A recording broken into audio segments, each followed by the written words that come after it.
Now we need to talk about segmentation. And segmentation is what can take a decent email campaign and put it on steroids. It can seriously get you a higher return. And that's because a big mistake that people make when they're starting to email is they email the entire list for every single time they're emailing. And that's fine.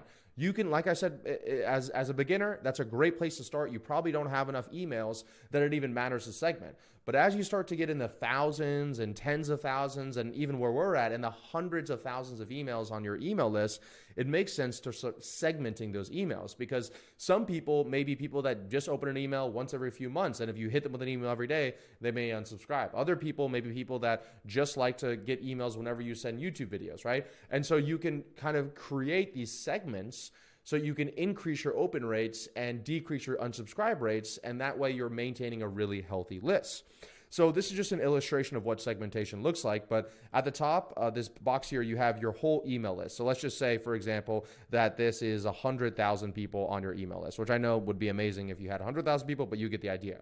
Now, when you're doing just an email campaign, if you're seeing really low open rates, you may consider starting a 7-day open email segmentation. So this means that you're only sending emails to people who have opened another email from you, whether an automation or a campaign, in the last 7 days. And so this may only be 10% of your entire list.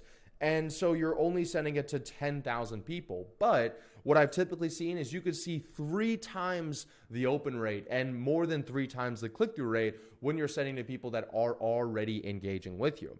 It also helps your email deliverability, because you're not going to go into spam if you're sending an email list, an email blast to 100,000 people, and only, let's say, 10% of people are opening them, 10,000 people, but 90,000 people are not opening any of your emails. That's going to start letting the email deliverability, the email service know, hey, you might be spamming people and we should move you into spam. So it's important as you're scaling to put these segmentations so that not only do you get higher open rates and higher click-through rates, but also you increase your chance of staying in the primary inbox versus landing in the dreaded spam folder.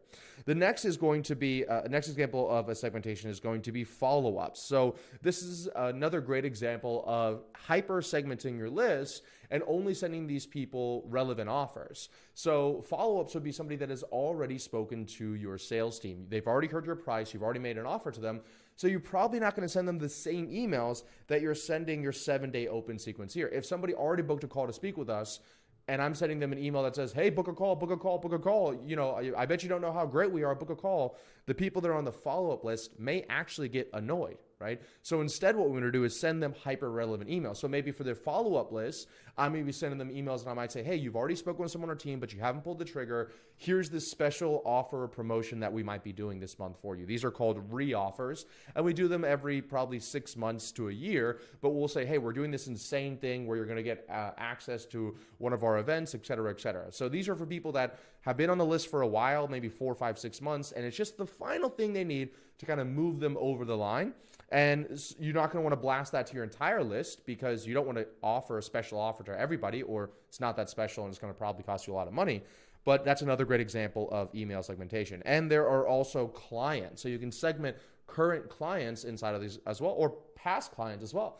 And this is where you could send emails asking for satisfaction surveys. You could send emails letting them know updates in your product or service. You could send them emails letting them know that you are now offering a new product or service, and that because they're current clients, they get a discount from it as well. So in the follow-up thing, if you have 100,000 people, there may only be 1,000 people in follow-up, and you may only have 100 clients. But by segmenting these things out like this, you're able to get much more out of your emails. If you want my help installing any of these systems in your business done for you, be sure to book a call with my team down below.